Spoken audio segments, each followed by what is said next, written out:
के आदरणीय दयानंद जी, डीसी महोदया, थानाध्यक्ष जी, मेरे साथी निगम पार्षद संदीप जी, मेरे मंडल अध्यक्ष राजेंद्र जी, बड़े भाई रवि रस्तोगी जी और इस कार्यक्रम के संयोजक अनिल गोयल जी। इनकी जितनी तारीफ की जाए कम है। कोविड काल के दौरान गोयल नर्सिंग होम ने जो लोगों की सेवा की है वो अतुलनीय है। हमने बहुत से पेशेंट भेजे जिनको कोई सुविधा नहीं मिल पा रही थी। सबसे बड़ी बात तो ये थी कि अगर डॉक्टर साहब को 100 बार फोन किया है तो 100 बार फोन का जवाब आया है या फोन उठाया है, इसके लिए हमें मंडल अध्यक्ष बैठे हैं, इनको दूसरा जीवन देने वाला यदि कोई है तो गोयल नर्सिंग होम है, नहीं तो संभव नहीं। ऐसे समय पे जब बेड उपलब्ध ना हो, ऑक्सीजन उपलब्ध ना हो, कोई साधन उपलब्ध ना हो, बहुत ही विकट स्थिति थी। देश में पहली बार मैंने देखा कि लोग इसलिए भी परेशान थे कि उनको चिता जलाने के लिए लकड़ियां उपलब्ध नहीं थी, शमशान घाट पर जगह उपलब्ध नहीं थी। लेकिन फिर भी हम सबने मिलकर उसका सामना किया। हमने सीएनजी प्लांट लगाए। पूर्वी दिल्ली नगर निगम में 10 ऐसे प्लांट तैयार हो गए हैं जहां सीएनजी के माध्यम से शवों का दाह संस्कार हो सकता है। हम आगे बढ़ रहे हैं, आगे किसी को परेशानी ना हो। और जो सबसे बड़ा आज कार्यक्रम किया गया है, वॉलंटियर्स तैयार करना। शायद 4 लाख वॉलंटियर्स पूरे देश में तैयार, 4 लाख वॉलंटियर्स पूरे देश में तैयार होने वाले हैं। तीसरी लहर आने से पहले उसकी तैयारी करना।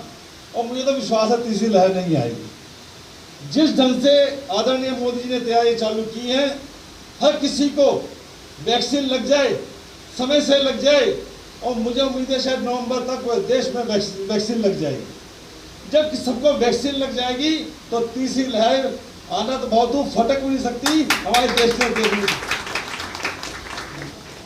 लेकिन उससे पूर्व भी तैयारी करना, 4 लाख वॉलंटियर्स तैयार करना, उनको प्राइमरी जो किसी को परेशानी होती है उनको प्राइमरी सहायता मिल जाए, उनको ऑक्सीजन कैसे दी जाए, यदि कोई पेशेंट आता है तो उसकी देखभाल कैसे की जाए, इन सब की तैयारी करना अपने आप में बहुत बड़ी बात है।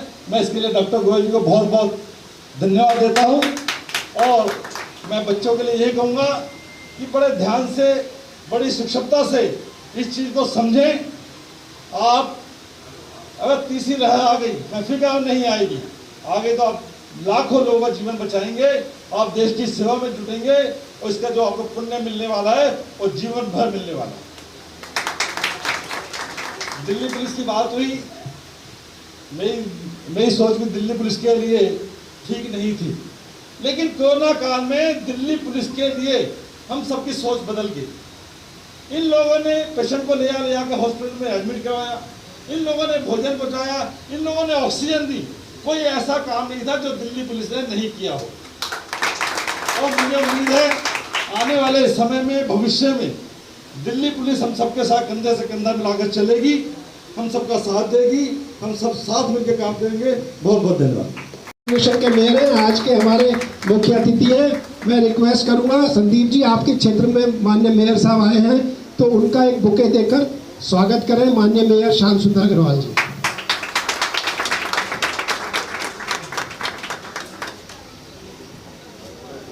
तो भाई साहब, मैं सिर्फ ये बता रहा था कि हमारा ये प्रोग्राम क्या है, तो उसको शुरुआत में कर रहा हूँ। आपका स्वागत है। श्याम सुंदर अग्रवाल जी हमारे मेयर हैं इस दिल्ली म्यूनिसिपल कॉर्पोरेशन के। आपको ये पता होना चाहिए कि मरीज को जिंदा रहने के लिए 3 चीज जरूरी है, एयरवे, ABC, एयरवे, ब्रीथ। एफएचओ साहब को सम्मानित करें।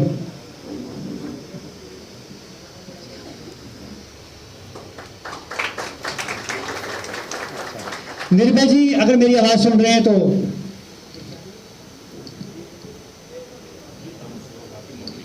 दिल्ली सेवा भारती के प्रांत मंत्री हैं, इनके स्वागत के लिए आमंत्रित कर रहा हूं श्री राजेंद्र वर्मा जी को। वो आए और सेवा भारती के दिल्ली प्रांत मंत्री श्री निर्भय जी को स्वागत करें, अभिनंदन करें।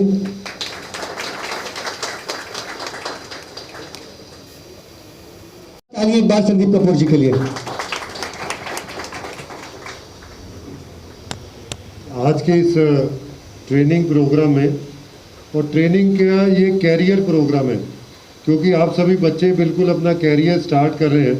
उस समय कोई ना कोई शिक्षा ट्रेनिंग आपको मिले तो उससे आपका कैरियर बनता है। तो ऐसे कैरियर प्रोग्राम में आज हमारे बीच में मंच पर उपस्थित हमारी एडिशनल कमिश्नर अमृता जी, हमारे सबके परिचित सेवा भारती की तरफ से आप सबके लिए प्रोग्राम लेकर आए ऐसे रवि रस्तोगी जी, इस कार्यक्रम का संचालन और सारी देखभाल, इसका ट्रेनिंग कैसे हो, कैसे आप लोगों को व्यवस्थित ट्रेनिंग दी जाए, ये सारा काम देख रहे हैं। ऐसे हम सबके लोकप्रिय यहाँ से चुनाव लड़े हुए विधायक का डॉक्टर अनिल गोयल जी, एक बार जोरदार ताली इनके लिए।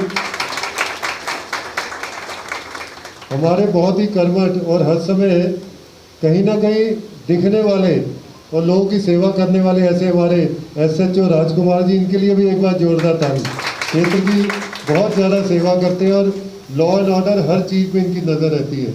चतुर्वेदी जी, कुश बिंद्रा जी, वर्मा जी, निर्भय जी, उपस्थित सभी बच्चों, मैं सिर्फ आपसे इतना कहना चाहता हूँ कि ये जो ट्रेनिंग प्रोग्राम है ये आपका फाउंडेशन स्टोन प्रोग्राम है।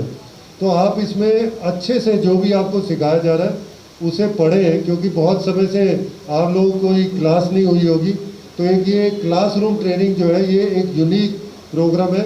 बहुत सारी नई चीज़ें जो आपकी पढ़ाई से अलग इसमें सिखाई जाएंगी, बहुत सारा प्रैक्टिकल ट्रेनिंग दी जाएगी। और आने वाले समय में देश में अगर कभी ऐसी विपदा या बीमारी आती है तो आप लोग एक जो जान बचाने वाले जो एक व्यक्ति रहता है ना, उसमें आपकी काउंटिंग होगी। तो इसलिए आप अच्छे से सीखें, एक एक चीज़ को सीखें, बुक में नोट करें, रीचेक करें, अपने कोलीग से रीचेक करें, टीचर से रीचेक करें और 100% ट्रेनिंग लेकर यहाँ से जाएं। मेरी यही शुभकामनाएं। बहुत बहुत बधाई, धन्यवाद।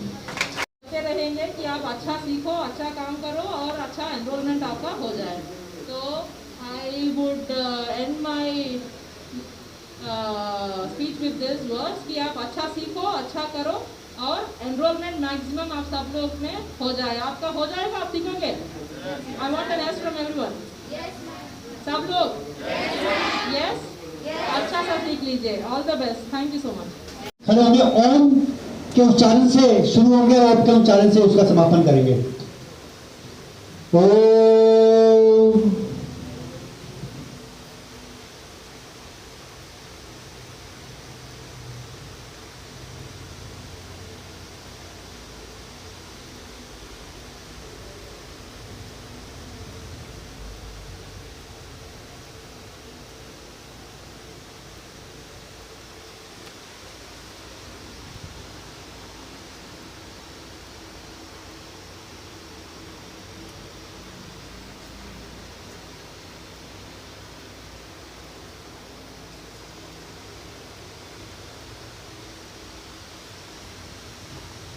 ओम शांति शांति शांति।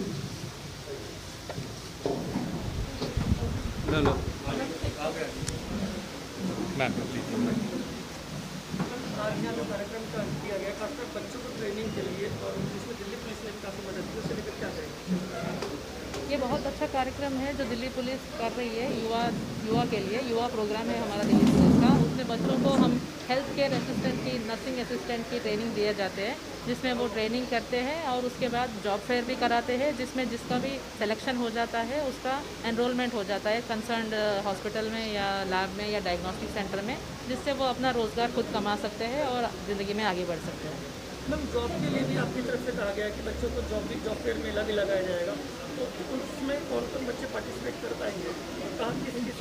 जो भी हमारे यहाँ ट्रेन कर रहे हैं वो सारे लोग आके पार्टिसिपेट कर सकते हैं। हमने इससे पहले भी एक बार फर्स्ट फेज़ में ट्रेनिंग दिया था, जिसमें अराउंड 50 बच्चे पार्टिसिपेट किए थे। उनका भी इसी के दौरान जॉब फेयर में पार्टिसिपेट करेंगे। ये बैच और दूसरा बैच, 2 बैचेज रहेंगे। सेशन है। पहले वाले प्रोग्राम में 45 बच्चे थे, तो आज भी 45 बच्चे हैं। 45 बच्चों को हम ये जनरल ड्यूटी असिस्टेंट या नर्सिंग असिस्टेंट की ट्रेनिंग दे रहे हैं और इनको ट्रेनिंग में हम लोग ये बता देंगे कि कैसे मास्क लगाना है, कोरोना का मरीज को कैसे पहचानना है, कैसे ऑक्सीजन लगाना है, तो बच्चों में अगर कोरोना हो तो क्या प्रिवेंशन है, बड़ों में कोरोना हो तो क्या प्रिवेंशन है, पट्टी कैसे करना, फर्स्ट एड कैसे करना, CPR कैसे करना है, मतलब अगर किसी को चोट लग जाए, हार्ट हो जाए तो उसका कैसे BP देखना है, कैसे शुगर देखना है, कैसे पल्स और रेस्पिरेशन देखना है, इस तरह की पूरी एक बेसिक ट्रेनिंग देंगे जिससे कि ये घर में रहने वाले मरीजों को मदद कर सकें, वहाँ का उनका इन्फेक्शन कंट्रोल है वो भी कर सकें, और अगर किसी मरीज़ को बाहर देखना है तो उसको भी वो कर देख सकें। जॉब फेयर में मुझे लगता है जैसे ईस्ट शारदा डिस्ट्रिक्ट के जितने भी हॉस्पिटल होंगे वो शामिल हैं। ये जो ट्रेनिंग शुरू की गई है कितने दिन में ट्रेनिंग होगी? ये 10 दिन में होगी, 9 दिन तक ट्रेनिंग होगी और लास्ट डे फिर एग्ज़ाम होने के बाद रिजल्ट 10 दिन पर निकाला जाएगा। हाँ हाँ जी, कहना चाहेंगे सेवा भारती की तरफ से जो फाउंडेशन चलाई जा रही है, क्या कहना चाहिए? सेवा भारती के जब से सेवा भारती शुरू हुई है दिल्ली में, उसी समय से सेवा के कार्य कर रही है। आज भी सेवा भारती के दिल्ली में 1250 प्रकल्प चल रहे हैं, बच्चों को पढ़ाने के, सेवा के, इस प्रकार के अनेकों कार्य चल रहे हैं। उसी सब में क्योंकि अभी एक कोरोना महामारी आई, तो कोरोना महामारी में आवश्यकता ये हुई, जो सेकंड वेव आई तो आवश्यकता ये हुई कि ऐसे युवा तैयार किए जाए जो पैरामेडिकल का उस समय काम कर सकें, तो उसी के निमित्त ये आयोजन किया गया है। जैसे कि सर मरीज आते हैं तो किस तरीके जो है प्राइवेट में दिक्कत होती है, सरकारी बात उनको जाना पड़ता है, प्राइवेट में उपलब्ध नहीं होते हैं, प्राइवेट में भी यही सिस्टम चलता रहेगा? प्राइवेट बेड उपलब्ध नहीं होते है, इसीलिए इस बार थर्ड वेव के लिए तैयारी की गई है। हॉस्पिटलों में भी ऐसी क्षमताएं बढ़ाई गई हैं, प्राइवेट हॉस्पिटल है, सरकारी हॉस्पिटल है, उसमें ऑक्सीजन की व्यवस्था की है, बेडों की भी क्षमताएं बढ़ाई गई हैं। अन्य भी इसी प्रकार पैरामेडिकल डॉक्टर्स और पैरामेडिकल उनके भी ये ट्रेनिंग की जा रही है, जिससे कि जो है तीसरी वेव आए तो उसकी महामारी से हम निपट सकें। क्या कहना चाहेंगे? बहुत अच्छा प्रोग्राम था। बच्चों को तैयार करना, बच्चों को तीसरी लहर आने से पहले तैयार करना, उनको सारी ट्रेनिंग देना कि यदि कोई पेशेंट आता है उसको कैसे देखभाल करनी है, कैसे ऑक्सीजन लगानी है, कैसे उसको इंजेक्शन लगाना है, ये सब तैयारी कराना बहुत बड़ी बात है। मैं डॉक्टर गोयल का बहुत बहुत धन्यवाद करना चाहूँगा, उसकी पहल की है। वो पूरे देश में लाखों बच्चा तैयार होगा, हर गली में, हर मोहल्ले में। यदि किसी को भी कोई परेशानी होगी तो गली में ही हमारा एक युवा साथी होगा जो हमारी देखभाल करेगा, हमें बताएगा कि कैसे इसका बचाव करना है। बहुत अच्छी पहल है।